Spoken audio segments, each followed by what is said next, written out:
اهلا بيكم. معاكم دكتوره هبه عبد العزيز، استشاري ومدرس الصحه النفسيه بجامعه اسكندريه.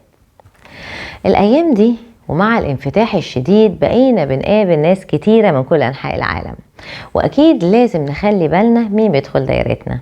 خلاص ما بقاش الشرير شكله يخوف ولا عنده قرون وماسك شوكه، ده ممكن يكون شخص يبدو لطيف وودود كمان، وفجاه كل ده يتغير. دكتور جيمس فالن، طبيب وعالم المخ والأعصاب والسلوك الإنساني بجامعة كاليفورنيا، في سنة 2005 بعد ما قضى 16 سنة بيدرس ويدرس أمراض المخ والأعصاب، كان بيشتغل بحث عن الألزهايمر. وفي البحث كان محتاج عدد من الأشخاص العادية للمقارنة، فاستخدم تصوير البات سكان له ولعيلته كمجموعة ضبط أو كنترول. في البحث ده كان بيستخدم البات سكان لتصوير المخ لإظهار الفرق بين شكل المخ الطبيعي ومخ الشخص المصاب بالألزهايمر. فأثناء الأشعة أو التصوير ده بتعرض صور بتسيب تأثير شعوري معين في الإنسان الطبيعي اللي بيتضايق من مشاهد فيها دم وعنف، وده بيعمل تغيير معين في المخ بتاع الإنسان الطبيعي. أما الشخص السايكوباتي فكأنه بيشوف وردة، مشاعره مش بتتحرك إطلاقا. الغريب انه ظهر في المجموعة الضبطة دي، يعني من عيلة دكتور فالن، صورة مطابقة لتصوير الشخص السايكوباتي، فاستغرب جدا ان ده مخ شخص مفروض يكون في السجن. فالتقنيين اكدوا له انه لا، الشخص ده من عيلتك. طلب منهم يرجع لاسم الشخص ده، فاتضح انه هو نفسه دكتور جيمس فالن.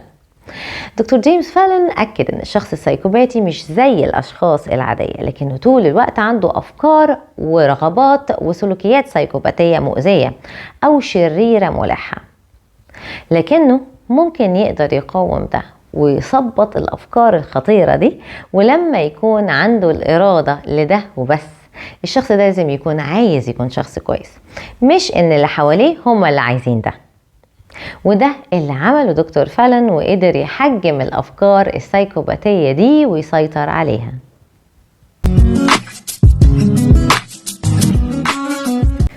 تصنيف شخص بالسايكوباتية أو معادي المجتمع له صفات محددة. كلمة antisocial personality أو الشخص المعادي للمجتمع ملهاش علاقة بالسوشيال انكزايتي أو الرهاب الاجتماعي، واللي بيكون شخص خجول مش بيعرف يتعامل مع الناس، خصوصا الغربة عنه أو في التجمعات.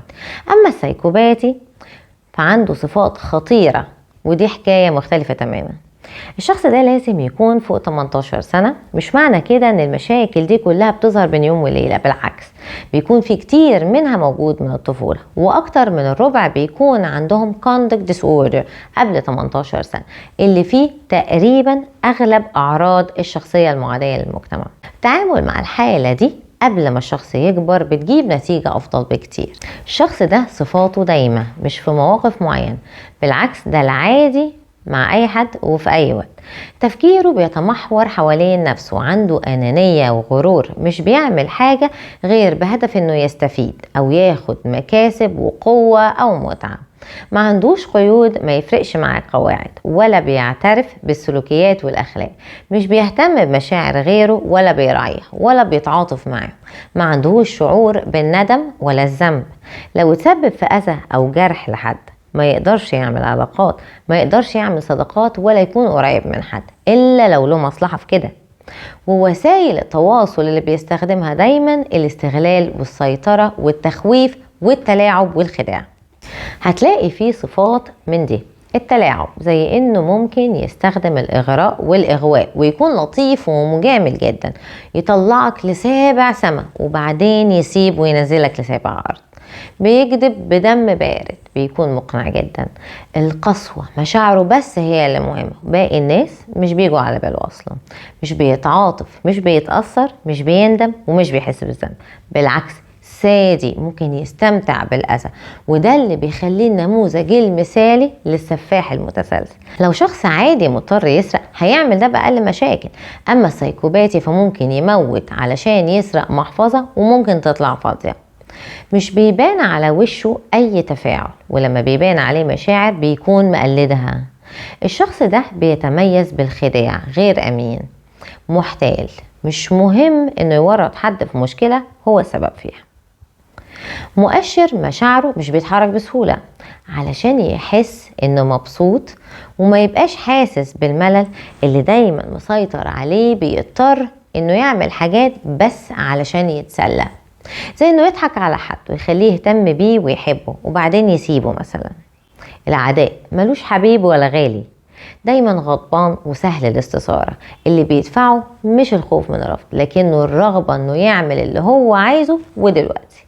المخاطرة سهل يقوم بأي سلوكيات خطر ومؤذية بدون داعي ولا حساب للعواقب، بس عشان الأكشن وعشان يحس بمشاعر عالية.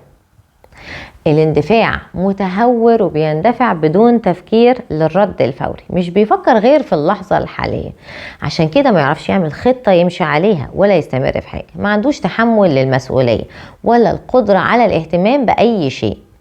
ما عندهوش احساس بقيمة الفلوس وما يعرفش يحوش ولا يلتزم بوعود ولا اتفاقيات، عشان كده اسهل عليه انه يسرق او ينصب.